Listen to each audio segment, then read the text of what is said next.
Amen. All right, well, if you would open your Bibles now to Luke chapter 22. Luke chapter 22, and we begin now the most significant portion of this gospel, and because this is now the culminating finale of everything that has been written. In fact, as one man wrote, everything up to this point is mere prologue, just a mere introduction.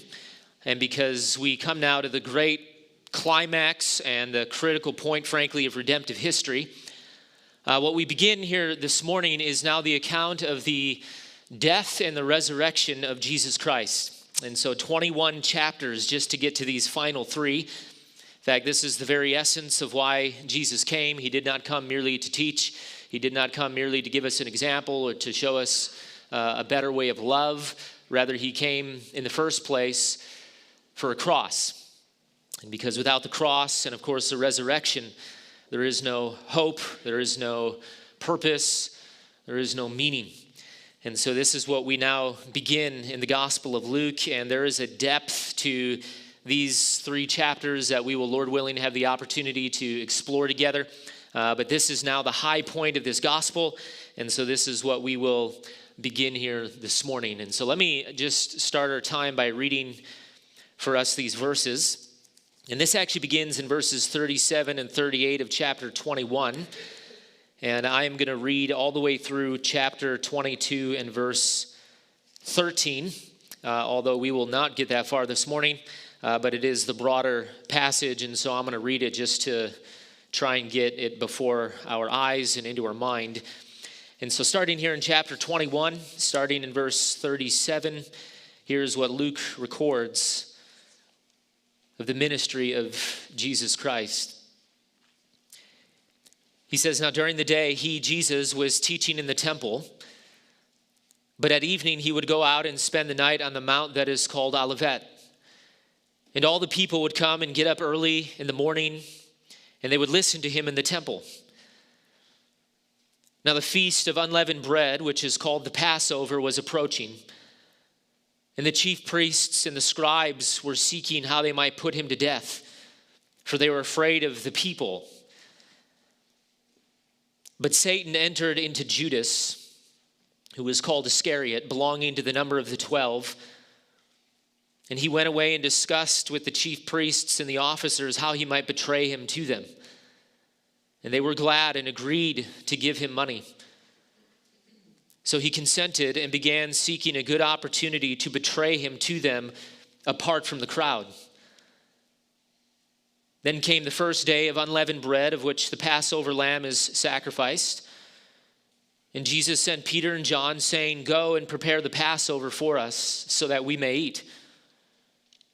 And they said to him, 'Where do you want us to prepare it?'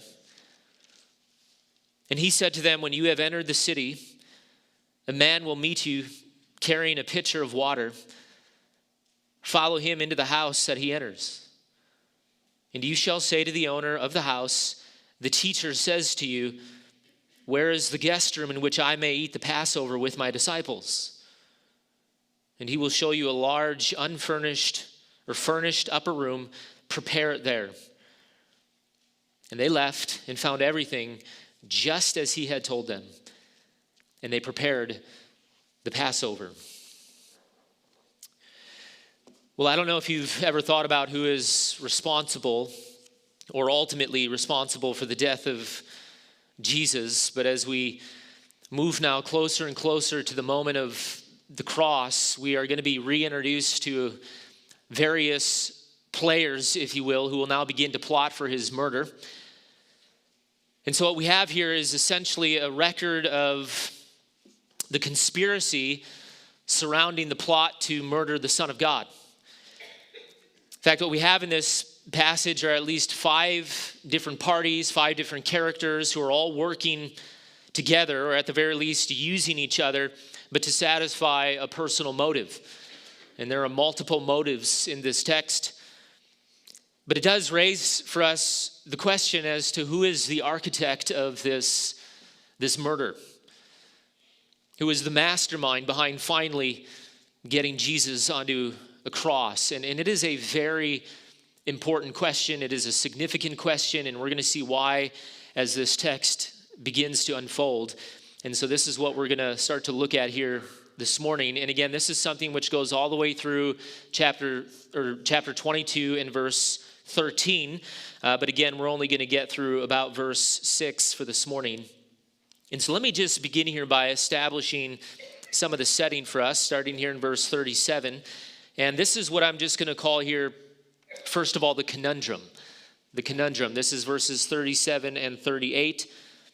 This is the conundrum. Now, if you've been with us through our study of the gospel, and especially the past 3 to 4 chapters, then you know and you understand that the religious leaders at this point are wanting Jesus dead. Jesus has been stealing the religious spotlight from these people. In fact, it came to a head just a few days prior to our text back in chapter 19 at that great moment, which we often refer to as the triumphal entry. It's also typically known to us as Palm Sunday. And so it's at that celebrity status that the Pharisees then make a beeline immediately to the Sanhedrin, which is basically a ruling body of about 70 men, 70 Jewish leaders who preside over the nation. And they begin together to plot for Jesus' murder. In fact, they realize that the popularity of Jesus at this point, it's not something that's just merely wounding their pride. Rather, they understand that this man, if they don't get rid of him, he's going to pull the entire nation in his direction, and they will lose formally their power. In fact, remember, right now, Rome is the supreme power. And so for now, Rome has granted a sort of under leadership to the Sanhedrin over the nation. But if the people begin to shift their desire for Jesus to be their leader, then likely Rome will grant it. And so this is just one political game. Rome, they do not want uprisings, and so they were typically willing to satisfy the people's desires if it met their own personal interests. And so whoever the people are wanting to be ruler over them, then typically Rome would have their back. And so this is all about who can win the hearts of the people. And yet, as we've been seeing, no matter what these religious leaders seek to do, they just can't beat Jesus. They can't seem to win over him. In fact, as we came to chapter 20, we saw that it was a record basically of Wednesday of Passion Week, Wednesday during the day. And so it records everything that Jesus was doing, which he was spending all day in the temple teaching. In fact, we often refer to Wednesday of Passion Week as the day of questions. It was that day in which the religious leaders were just throwing question after question at Jesus and, of course, seeking to trap him. Jesus there as he is in the temple, and there's thousands of people who are listening to him teach. He is essentially preaching the gospel to them. And yet slithering among the crowd are these religious leaders who are seeking to trap him.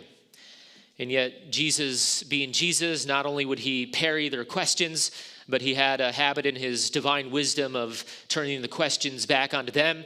And he would publicly trap and shame the Pharisees, and of course in front of the people, which is opposite everything they wanted. And so these people, they just can't seem to outwit him. And so their only option at this point is to begin a plot of execution.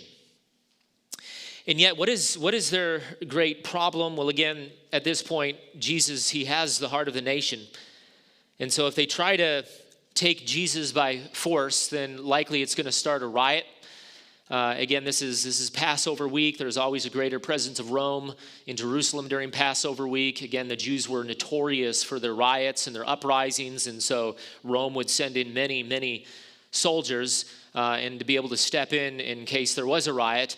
But if they do step in, then the leaders will definitely lose their power. And so this creates a great issue for these religious leaders. And by the way, if they can't take him during the day, and because, again, they fear the people, they fear the uprisings, the revolts, then what is their only option? Well, then the leaders need to get to Jesus, but at nighttime. And yet, what is the problem with that? Well, notice the second half of verse 37. What does Jesus typically do at night? Well, Luke says that he would disappear, but into the Mount of Olives. And so he would become virtually invisible. He'd find protection and cover under the various trees and the crevices within this massive mountain. And so these leaders, they just can't get at Jesus, and this is a great problem. And so as we come now to the end of chapter 21, Luke here, he ends with basically just a summary statement, and it is a statement which sets up chapter 22. And because it reminds us of the problem that these leaders are facing. And by the way, they need to get to Jesus before week's end. They need to do this before the week is over. And because once the Passover is over, then Jesus will disappear back into the nation of Israel. And then he will absolutely secure his position over the nation, at least from the perspective of these leaders. And so they're needing to do something with him this week. And yet it is now already Wednesday evening, and they still have absolutely nothing. And so this is the conundrum. And so this is the setting. And so as we head now into chapter 22, this launches a great conspiracy.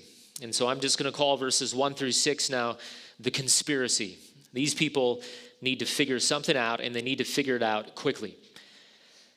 And so as we enter into this chapter, we're introduced to several different players who will now concoct a plan, and they will begin to set things into motion. And so this is how Luke begins these very important chapters. In fact, notice verse 1, just to give you a little bit of the structure. But Luke states this, he says, "Now the feast of unleavened bread, which is called Passover, was approaching."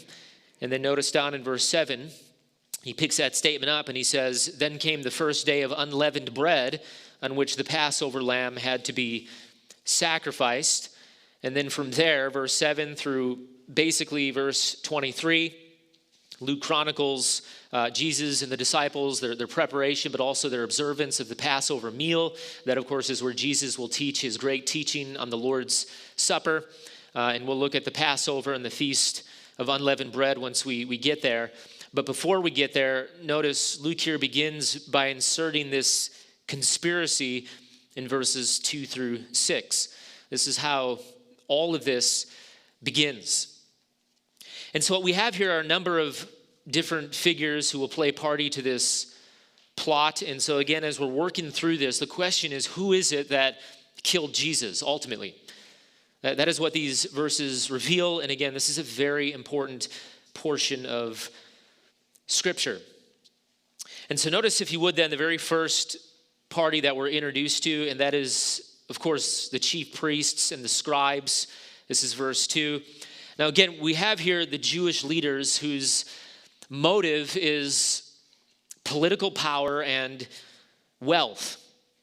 In fact, the phrase here that they were seeking how they might put him to death, that is a very interesting construction in the Greek. It's phrased, it's the phrase ta pos. It's literally that they were discussing the stuff of how. It's in the context, a politician's phrase. In other words, this was a formal convening of these religious and political leaders, and they are now trying to figure out some kind of strategy. In fact, this interaction, it's detailed for us a little bit in chapter 11 of John's Gospel. In fact, turn there if you can. I want to show this to you.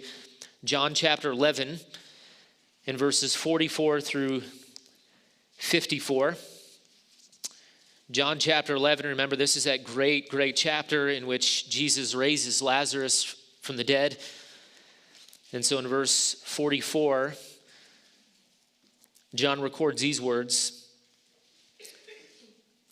He says, "And the man," talking about Lazarus, "but the man who had died came forth, and he was bound hand and foot with wrappings, and his face was wrapped around with a cloth. And Jesus said to them, 'Unbind him and let him go.' Therefore, many of the Jews who came to Mary and saw what he had done believed in him," which, of course, was the great goal of this miracle. So Jesus, he raises Lazarus, not for Lazarus' sake. Poor guy would have to die again anyway. Rather, Jesus does it, but so that those who are watching might actually come to believe that Jesus is who he said he is. And so this is all about faith. This is all about Jesus demonstrating his power, his person, and to promote and induce belief in the hearts of these people who are present. And so Jesus heals Lazarus, and then verse 44, says, therefore, many of the Jews who came to Mary and saw what he had done believed in him. And then this very next verse, but some of them went to the Pharisees, which just speaks to the hardness of the heart, right? But some of them went to the Pharisees and told them the things which Jesus had done. Therefore, the chief priests and the Pharisees convened a council. So this is where we are in our text. But they convened a council and were saying, what are we doing? For this man is performing many signs. If we let him go on like this, all men will believe in him, and the Romans will come and take away both our place and our nation. So again, this is all about the preservation of political power. In fact, notice how they say it. They're actually viewing the nation of Israel as their nation. So Rome's going to come and take away our position, our nation. So what have these people forgotten? These people have forgotten that this is God's nation, right? In fact, that is what is in the heart of any leader who is corrupt. They begin to view the people of God as somehow belonging to them, and so it's all about them and their ego and their pride and their platform. And so the people are a means to their own sinful end. And so these men have corrupt hearts. But then verse 49, notice, but one of them, Caiaphas, who was high priest that year, said to them, you know nothing at all. So this is the high priest of the nation. Remember, Caiaphas' father-in-law was Annas. Annas was the high priest before Caiaphas, and Annas was even far more depraved and wicked than Caiaphas. In fact, Annas is the one actually still pulling the strings behind the acts of Caiaphas, even though he was no longer in office. But between the two of these men, they had essentially turned the entire temple system and sacrificial system into a giant pyramid scheme, and they were sitting at the top. And so they were getting unbelievably rich off the religious guilt of the spiritually desperate. And so if anyone is needing to preserve his position, it was Caiaphas. And so he says, you know nothing at all, nor do you take into account that it is expedient for you that one man die for the people and that the whole nation not perish. So Caiaphas here, he moves to say that this is no longer just about trying to win the people from Jesus. Rather, at this point, he needs to be put to death. And so he formally just says it. Verse 51, now he did not say this on his own initiative, but being high priest that year, he prophesied that Jesus was going to die for the nation, and not for the nation only, but in order that he might also gather together into one the children of God who are scattered abroad. In other words, John here, he steps in and he comments that Caiaphas realizes that Jesus needs to die if he's going to maintain his political power, and yet when he says this, he unwittingly becomes a prophet where the death of Jesus will in fact save the nation. And so he doesn't even know that he's being used. But verse 53, so from that day on, they planned together to kill him. It's the term here of sumbalua. Literally, they tied a plan together. And so they enter into a strategy session to pull this off. Verse 54, therefore Jesus no longer continued to walk publicly among the Jews. So Jesus, he knew exactly what they were up to. He understood that he needed to be in hiding, which again is why he would disappear at nighttime into the Mount of Olives. And so this is the very first party that is involved in the death of Jesus, and arguably the characters here are primarily the ones responsible for his execution. In fact, Caiaphas, he is the great architect of the plan. He was the mastermind, so to speak, in terms of formal strategy. He is the very first to voice that Jesus needs to die. And so make no mistake, he was also, being the high priest, the great influence on the Sanhedrin. And yet still, what is the problem? Well, that no matter what they plan, their problem is the crowd. They cannot take Jesus during the day, and yet he disappears at nighttime. And so they scheme, they strategize, but they still have, at this point, nothing.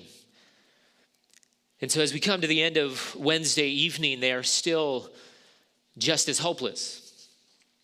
And yet notice the very next verse, verse 3, back in our text, back in Luke chapter 22. And here we meet now the second character in this conspiracy. And here now is where, notice, Satan enters the picture. So in a sense, we've got the human side of this plan, but The curtain is also pulled back for us a little bit, and we're now given insight into the spiritual side of this plan. In fact, in many ways, this is all of creation coming after its creator. If the evil plans of wicked and corrupt men can't get this done, then perhaps the forces of darkness will. And so notice verse 3, Luke says these frightening words. He says, "But Satan entered into Judas." Now again, we talked a little bit about this last time, but back in chapter 4, Satan gets done tempting Jesus in the wilderness, and then he departs from him. He withdraws from him once Jesus passes the test. And yet, what did Luke say there in chapter 4 in verse 14? He said, "And when the devil had finished every temptation, he left him, but till an opportune time." And that was a very key phrase. So again, Satan, he is watching. He understands. He understands the times. He looks for your points of weakness. He looks for what your heart might be loving too much. And so he will draw near at an opportune time, but to expose the weakness. And by the way, we often think of Satan as the enemy of man, which of course he is. He is your great enemy. You have been born and created in the image of God. And so since he hates God, he hates you. He is your enemy. He is your great enemy. He is an active enemy, and he is always ever living to get you to fall. But long before he was ever your enemy, he was God's enemy. In fact, he has spent his existence seeking to oppose his maker, but at every point, he lives to rebel. He lives to promote chaos within God's creation and God's design. In fact, he is so wicked and so corrupt that he has never actually granted the honor of a name in all of Scripture.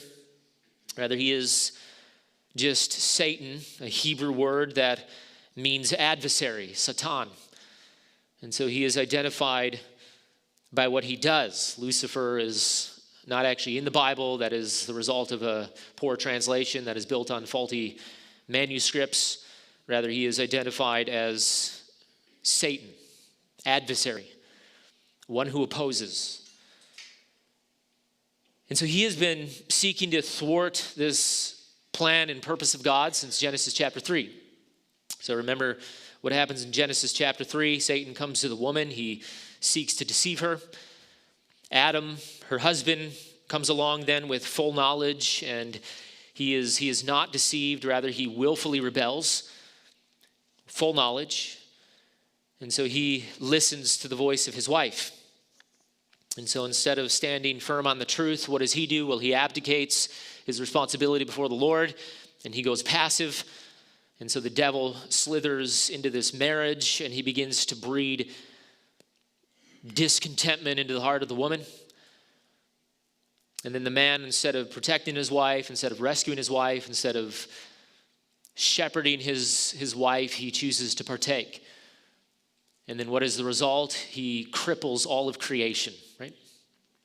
He is the representative head of all mankind. He is also, in that sense, the representative head of creation because he was given the responsibility to oversee creation, cultivate creation.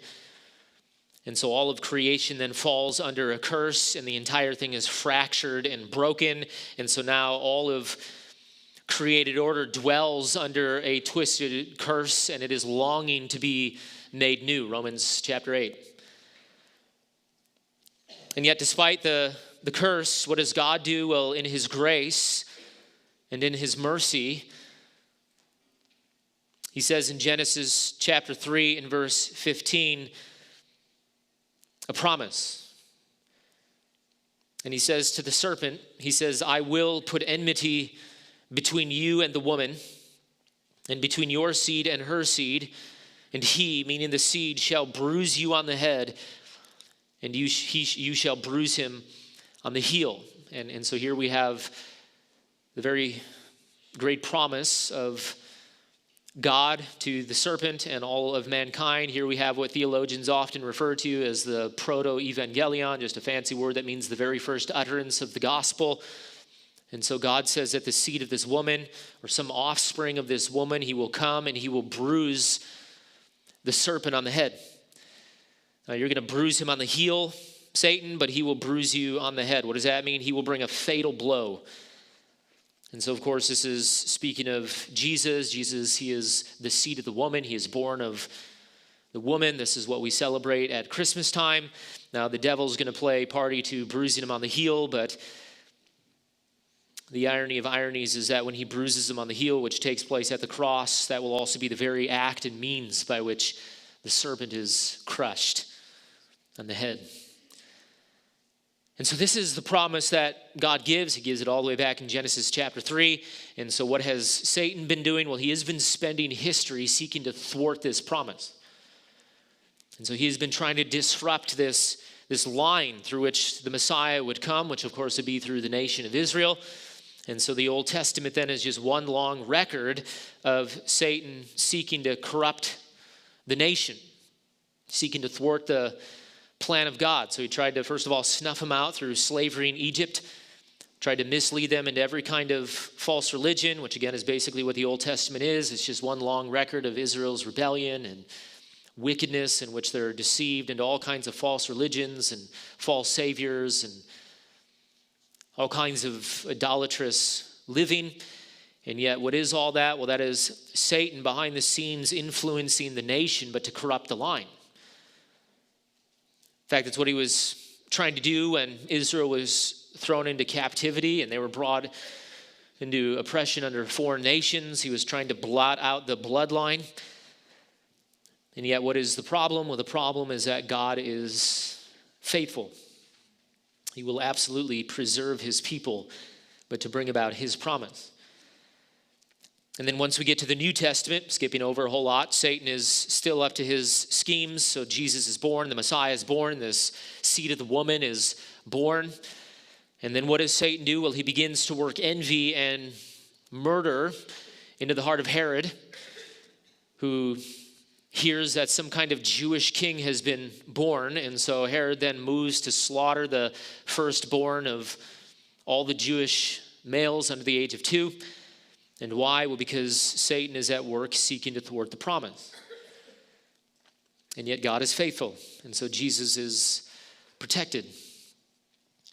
And then once Jesus is fully grown and he's about to launch his public ministry, Satan now has no option but to come after Jesus directly. And so as we talked about last time, he brings those assaults, those lies, those deceptions against Jesus and seeks to tempt him, because this is how Satan always works. He seeks to work to get you to believe lies. His game is always to assault the truth. And so he draws near to Jesus to get him to fall, and yet he can't. And so what does he do? Well, he begins now to look for an opportune time. He sets his heart now to produce something strategic. And he is looking for a strategic moment. And so since a personal assault on Jesus obviously isn't going to work, then he needs to change his strategy. He needs to become a bit more clever in how he's going to get at Jesus. And so what does he do? Well, instead of coming after Jesus directly, he will now work to get at somebody who is close to Jesus. And so this is what he does. In fact, let me just say here that this is one of the great tactics of the devil. And if he can't get at you directly, and because again, James chapter 4, if you resist the devil, he will flee from you. But if he can't get at you directly, then he will get at somebody close to you. He will try to get you to fall, but by proxy. And so he will go after ones that you love. He will go after ones whom you call friend. He will work in their lives. He will work in their hearts. But because he is after you, he will go after your spouse. He will go after your children. And he will use them to try and pull you away. And so in light of that, notice now the third conspirator in this scheme. Satan will now use the evil intents of Judas. Verse 3. Luke states this. Notice he says, and Satan entered into Judas, who is called Iscariot, belonging to the number of the 12. So again, he goes after someone here who's exceedingly close. Judas is one of the 12. He's part of this close inner circle. In fact, these men were handpicked by Jesus. They were loved by him. They were cared for by him. They walked with him. They talked with him. They had every meal with him. And so there was a depth of intimacy, a depth of fellowship that was shared by these men. And so he enters into the heart of somebody close. And the phrase here of Satan entered Judas, that is a very interesting phrase, and it's a little bit difficult actually to know exactly what it means. What it doesn't mean, we know this for sure, is that it's not speaking of some type of satanic possession where Judas loses control of his faculties, either his mind or his body, kind of like we saw with the demoniac back in chapter 4 in the synagogue, or like we see with Legion in chapter 8, where he was a man who is said to be possessed by at least 2,000 demons, and he loses all control of faculties mentally and physically. This is a very different kind of situation, and because again, Satan here, he needs to be incredibly subtle and crafty. And so it's speaking here more so of the idea of Satan in some way using an already abiding tendency within Judas. Some kind of bent or iniquity that is living within his heart. In fact, again, this is how Satan works. He knows what you're wanting. He is watching for where you cast your eyes. He knows your points of weakness. And he is on the hunt at all times. And so what he'll do is he'll use that bent, that proclivity that is within you, but to assault you. And to then bait the hook of his lie with that iniquity.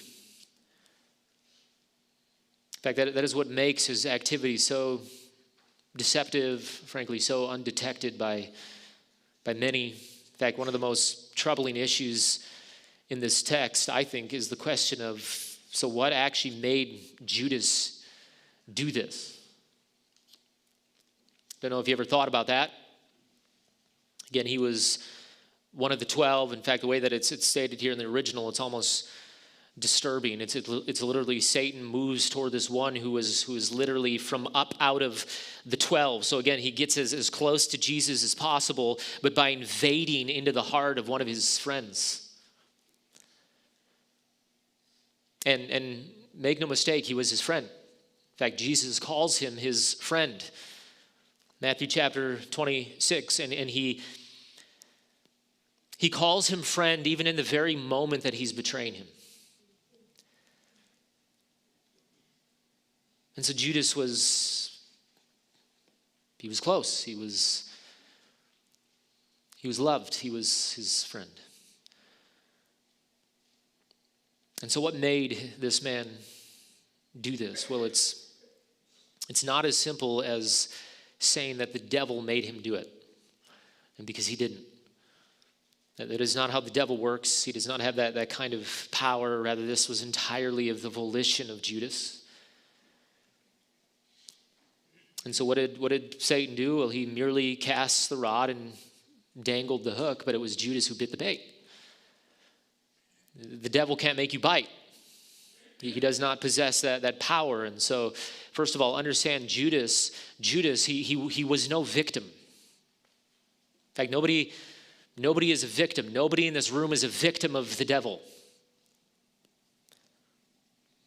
Rather, this was an issue of sin, a deep-seated iniquitous sin that was being produced from the depth of Judas's own wretched and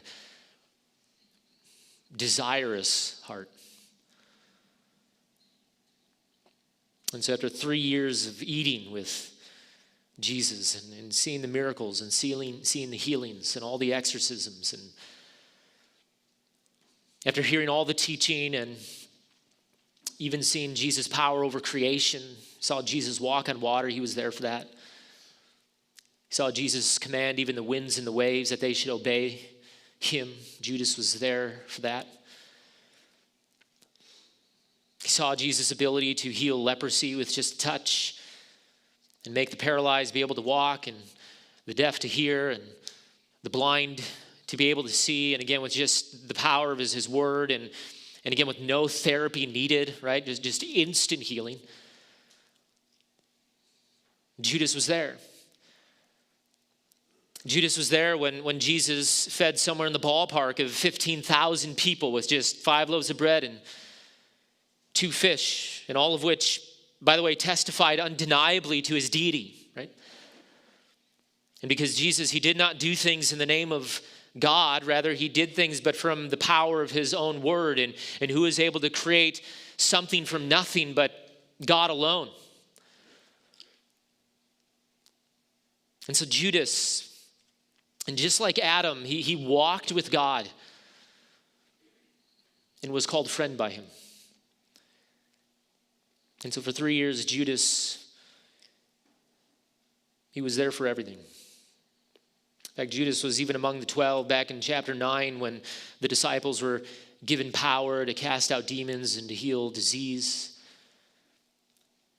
Judas wielded the very power of God, but because he was given that power by Jesus.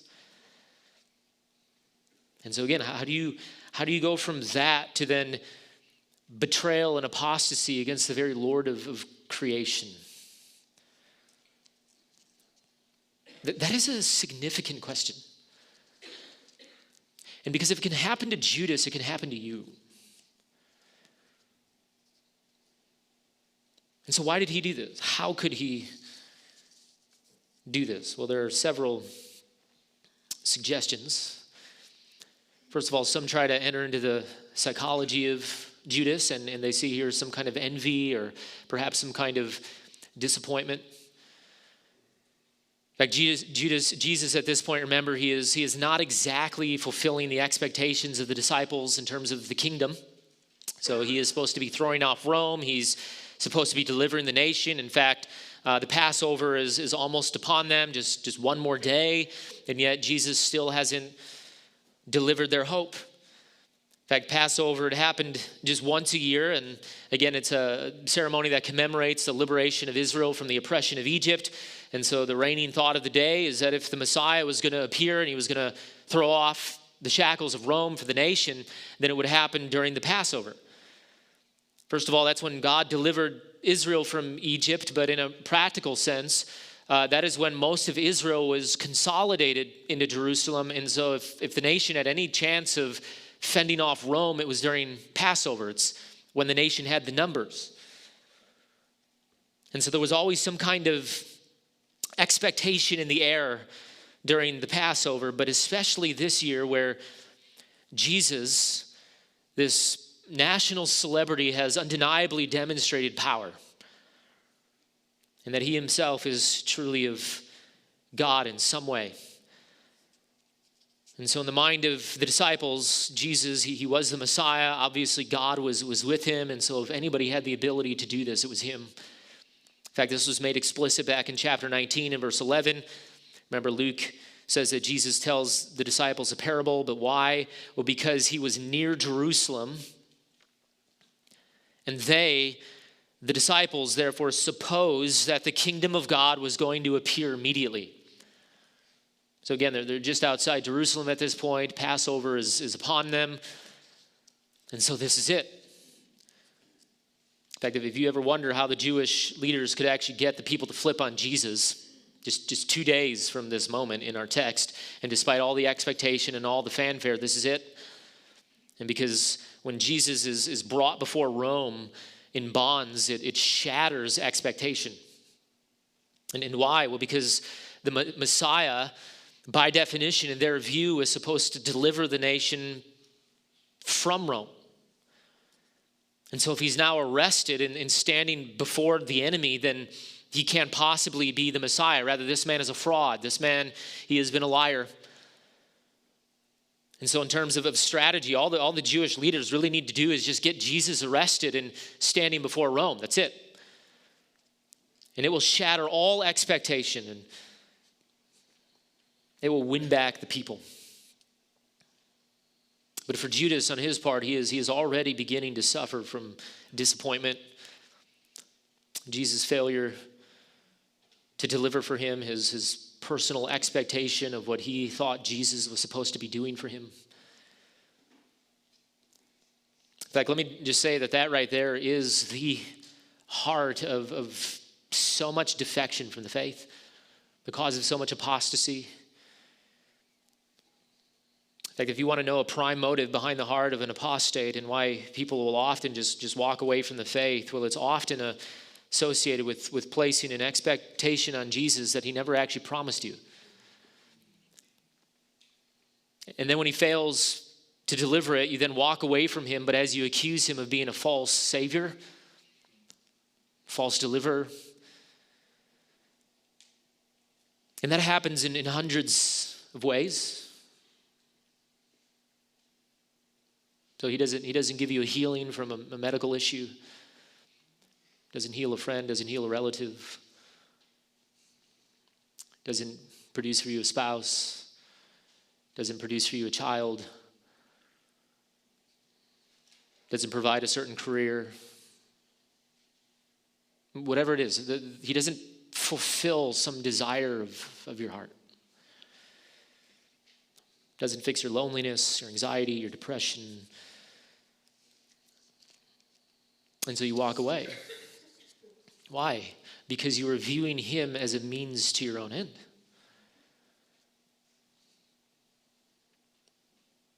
And much of that is due to a faulty perspective where many view coming to Jesus as something which is supposed to make your life happier. You see Jesus or God as some kind of divine genie to grant you your wishes, or Christianity as some type of therapeutic to solve a problem. But what you never came to embrace is that Jesus is the sovereign Lord of creation and therefore worthy of devotion and utter death to self. But this is what many people do. And frankly, because it's what many pastors preach. And so people put an expectation on Jesus that he never promised, or feel that there's something he should be doing or fulfilling in our life. And mostly because people are really gifted at making God into their image, where they decide what God ought to be doing, and they're the determiner of what the God of the universe must do and how he should function. And then when he doesn't do it, he's no longer worthy of worship. And he is betrayed for a cheap substitute. And for some people, even after years of faithfulness, just like Judas, they walk away. And so no doubt there was a sense of failed expectation abiding within his heart, and the devil saw it. And then beyond failed expectation, there was also something that Judas was worshiping, something that was pulling his heart away. And what was that? Well, it was a love of money. In fact, Judas was the treasurer for Jesus' traveling itinerant ministry. In fact, remember, Jesus was supported on the donations of faithful people. We saw that back in chapter 8 and verses 1 through 3. And so what does Jesus do? Well, he puts Judas in charge of the treasury box, which, by the way, was no accident. Jesus knew exactly what he was doing, and because he is in control of every single detail. But Judas was a man who lived with a divided heart. And again, Satan obviously watched to see if Judas would ever be tempted. In fact, Judas was the one who just a few days prior, he erupted in protest when Mary poured out some very expensive perfume on Jesus' feet, right? We read this in John chapter 12. Let me just read it for you. John 12 and verse 1, he says this. He says, Jesus, therefore, 6 days before the Passover, so just 4 days before our text, 6 days before the Passover, he came to Bethany where Lazarus was, whom Jesus had raised from the dead. So they made him a supper there, and Martha was serving, but Lazarus was one of those reclining at the table. Mary then took a pound of very costly perfume of pure nard and anointed the feet of Jesus and wiped his hair with her feet, and the house was filled with fragrance of the perfume. It was an act of worship. It was an act of communicating that Jesus was worthy. Verse 4, on the contrary, but Judas Iscariot, one of the disciples who was intending to betray him, said, why was this perfume not sold for 300 denarii and given to the poor? You can just hear the fake, hypocritical outrage, right? Sounds so holy, so spiritual, like his intentions are pure and proper, and yet the entire time he is operating from the seductive calls of his own sinful and rebellious motive. And so verse 6, John makes it explicit. He says, now he, Judas, said this not because he was concerned about the poor, but because he was a thief. And as he had the money box, and he used to pilfer what was put into it. Again, if you don't think the devil was there watching him do that, you don't understand how the devil works. He watches. He observes. And I don't know how to communicate it, but I don't think Christians actually believe that. He watches for your weak points, your bents, your iniquities, what you give your heart to, where you begin to negotiate on certain things when it comes to your sin. And so let me just say here, beloved, that if you don't ever deal with those iniquities that abide within your heart, those bents, those sins that you can justify and rationalize, or that you don't think are all that bad, then hear me, it will be your downfall. I have seen this too many times. For Judas, it was his love of money. In fact, this is why Judas wasn't a victim. Satan, he knew his weak point, and so all he had to do was just dangle the bait. Judas was a man who had never dealt with his sin. He never put it to death. Rather, he would secretly feed it.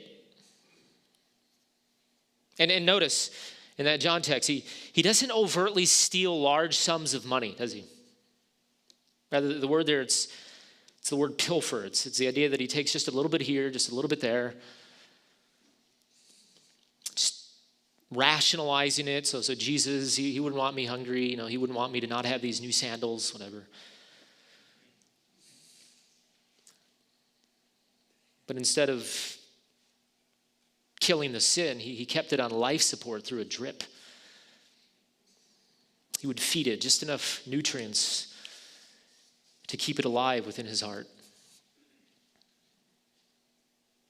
Perhaps this is some of you in this room. There are sins that you need to kill and that you've needed to kill, but you will not kill them. You think you just deal with it at some other point in your life, but you do not understand how sin works. And perhaps it will be your downfall. It'll be the death of 1,000 little sins, 1,000 little compromises. But you cannot play with sin. You cannot negotiate with sin. It will take your heart. And for Judas, he was believing something false about money. In fact, back in chapter 5 of our text, Luke explicitly states that Judas makes a pact with these religious leaders. They agree to pay him, so this is about money. The siren call of that false lord was seducing him. And I have to imagine here that Judas started to think, well, if Jesus isn't going to overthrow Rome and deliver the kingdom, then I might as well get something out of it, right? I gave this man 3 years of my life. But it's at that kind of thinking and motive that the devil does what he does. And so he draws near at an opportune time, but to seduce this man at the very point of his weakness. It's how he works. In fact, what you have here is a great example, probably the greatest example of what happens to you when you do everything opposite of stand guard and refuse to stay on alert at all times, like we saw last week. In fact, it is no mistake that this text comes immediately after what we saw last week. Satan's primary MO is through the use of a well-executed deception. Or again, he rarely attacks you with a full frontal assault. Rather, he gets you to believe lies and on issues in which you should know better. In fact, if there was a man who had no excuse for not trusting Jesus, it ought to have been this man. He was one of the 12. He was there for everything. Which, by the way, let me just say, means that apostasy it's never the result of an intellectual failure. That is not why people walk away from the faith. It is never due to an intellectual hang-up. Apostasy, biblically, is always an issue of the heart and what you're choosing to believe and love, but in the moment of your temptation. Will you love the truth? Or will you love empty promises and lies and sin which never deliver as promised? And so this drove the motive of Judas. It was love of money. He knew exactly who Jesus was. And by the way, that issue alone, let me just say, is a great cause for much apostasy. Paul's words to Timothy, you know these, 1 Timothy chapter 6 and verse 10, "For the love of money is a root of all sorts of evil, and some by longing for it have wandered away from the faith and have pierced themselves with many griefs." Perhaps some of you are wandering right now. In fact, that is a very key word in this verse. It's the verb apoplanao, from which we get the word planet, just large roving bodies with no real direction. And then the preposition there of apa, so apoplanao, the preposition, it functions to intensify the verb, and so the term then comes to mean something along the lines of deception. So a person wanders, but because they've allowed their heart to be deceived. And so it's a picture there of just little by little, or as I said last time, it's the game of playing two lords, two masters, two loves. How can I follow Jesus and run after this? It's the idea of thinking we can go in two opposite directions, but at the same time. But Paul says that's deception, that's buying into a lie. And so for Judas, he can never quite shed this love of money.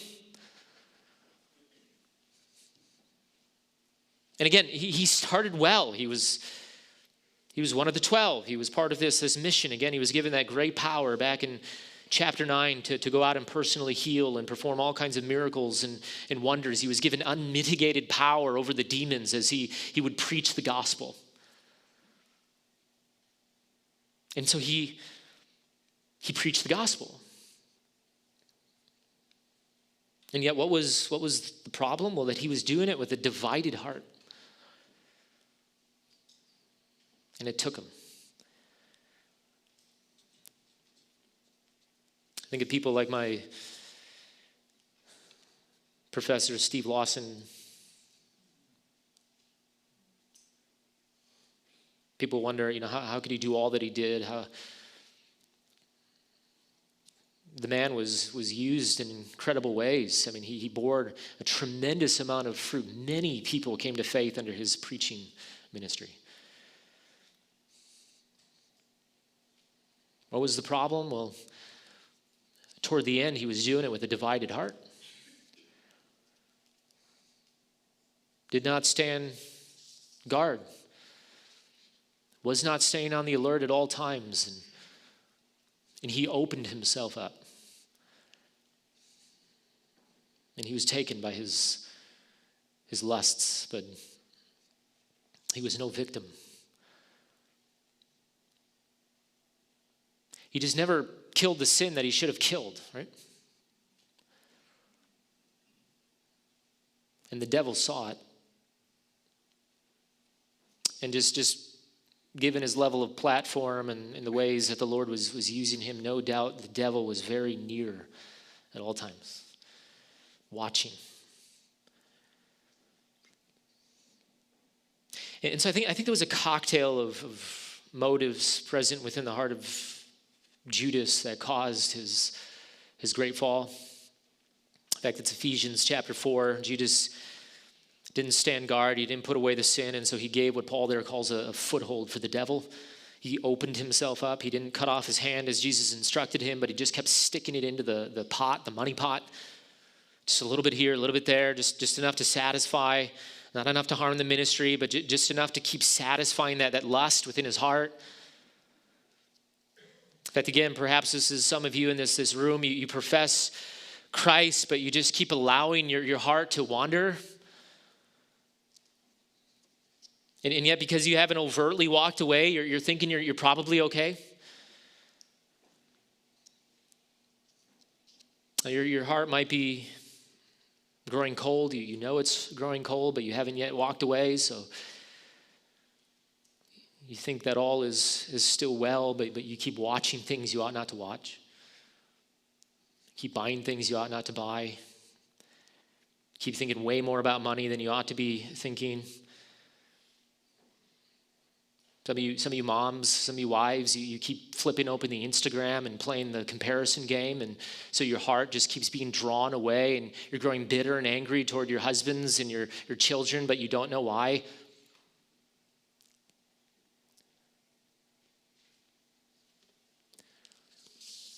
But Jesus would say it's because you've not yet gotten serious about your sin. And you need to get serious. John Owen, the great Puritan, said, be killing sin or sin will be killing you. Jesus says you need to radically amputate, cut off your hand, pluck out your eye, not literally. But he says you need to understand that this is war. You need to stand guard. The fact is every single one of us has an inner Judas. We've got these bents, these sins, these iniquities, and gone unchecked long enough, it will cause you to betray the one whom you call Lord. And you will trade him for something cheap. What is the warning? The warning is this could be any one of us. Some of you are sitting here right now thinking, perhaps, sir, this is definitely true of somebody, but not me. You feel safe, you feel secure, you feel like you've got this vibrant and close relationship with Jesus. But how much closer do you get to Jesus than Judas? You say you've borne fruit and have walked with him for many years. So did Judas.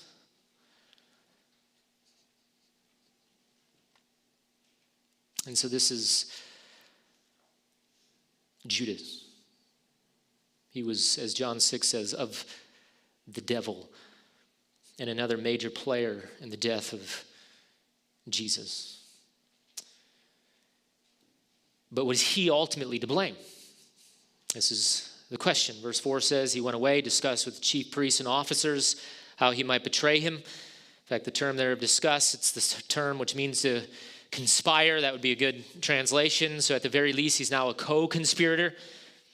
In fact, the word there of how, so how he might betray him, same phrase we see in verse 2, tapos for what we see the chief priests and scribes doing as politicians. And so it's the idea of hatching a plan. And notice this would involve betrayal, paradidomi, handing over, flipping on Jesus. And so what would be Judas's role in the death of the Son of God? It would be to give him up. Which, by the way, the giving up of Jesus and handing him over is something which begins in the heart. And so it's an interesting narrative, and because the Jewish leaders, they had no hope. They were stuck. They were in a conundrum. Their only hope was to get Jesus at night, but how could they ever find him? And so they needed someone close. They needed someone of the inner circle to give up his location. And what hope was there for that? Well, notice the devil here hand delivers not just any disciple, not just any follower of Jesus, They don't hire somebody to follow his steps. Rather, it's one of the 12, an insider. And so what do? Verse 5, Luke says they conspire, and then notice they were glad about this, a term here that means rejoicing. And they agreed to give Judas his petty sum. Again, the term there of agree shows Judas, he was no victim. This was an act that was done but from his own will, his own motive. Again, Satan just dangled the bait. But the twisted heart of Judas closed its mouth over the hook, and he pierced himself. In fact, verse 6, Luke says that he consented, a term which means to make a deal. And so what does he do? He immediately seeks for a good opportunity. There's that word again from Luke 4. The devil's looking for an opportune time. Same word. Again, if you resist the devil, he'll no longer directly attack you. Rather, he'll seek to get at you by proxy through somebody close, and he is very effective. But who is responsible? Who is responsible for the murder of Jesus? Well, notice we have here a fellowship of co-conspirators. Got the religious leaders. You got the high priest, Caiaphas. Got Judas. Got the devil himself. Of course, you could add to that Rome, specifically Pontius Pilate. You could even throw in there the crowds who in just 2 days from this moment will cry out for his blood. And so the question then is, who killed this man? Who is the primary culprit in the death of the Son of God? Well, the text here answers the question, and I'm going to show it to you next time. And because it's very important, there's one more player in this scene. And we're going to see it in verses 7 through 13. And it is a significant truth and very important truth in Scripture. But as far as this text is concerned, these are the conspirators. Here's the power of Satan, the greed of Judas, the hypocrisy and sinister corruption of the leaders. They're all happy, rejoicing. Verse 5, they had nothing Wednesday night. Jews had nothing for 3 years. Devil had nothing since Genesis 3. And yet in less than 48 hours from this moment, Jesus' back will be flayed open. And he will have nails driven through both his hands and feet. And so from the standpoint of the leaders, what an amazing, if not inexplicable turn of events, right? How much better than one of the inner 12? For Judas, on his part, he is thrilled as well. He's got his heart's desire. He bought the lie that something other than Christ could satisfy.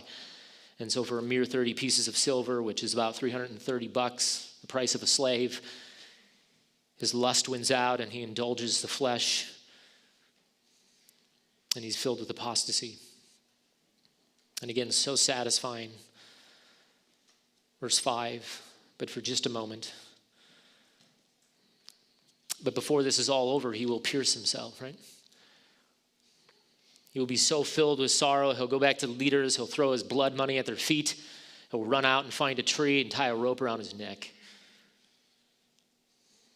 But for now, in the moment, he's believing the lie. Which is a commentary, by the way, on anyone who rejects Jesus as the Christ. It is spiritual suicide. It is to end up where Judas ends up. What's powerful about this account is it forces us to ask the question, where are we in this text? Do we stand with the religious leaders, full of hypocrisy, self-deceived into believing that all is well between us and God? That we deny him with our lives? Or are we like Judas, who walked faithfully with Jesus for a period of 3 years, but until Jesus doesn't give him what he wrongly demands? Where do we stand? Do we follow Jesus as Lord, or do we reject him as unworthy? Or more to the point of the text, are we following him now, but in due course, defect? Will we remain? This is the question. Here we have the sad account of Judas, the great apostate of the Scriptures, a son of perdition, The man who could be no closer to Jesus but did not stand guard and did not keep on the alert. This is a very helpful warning for all Christians. So may we heed it. Let's pray.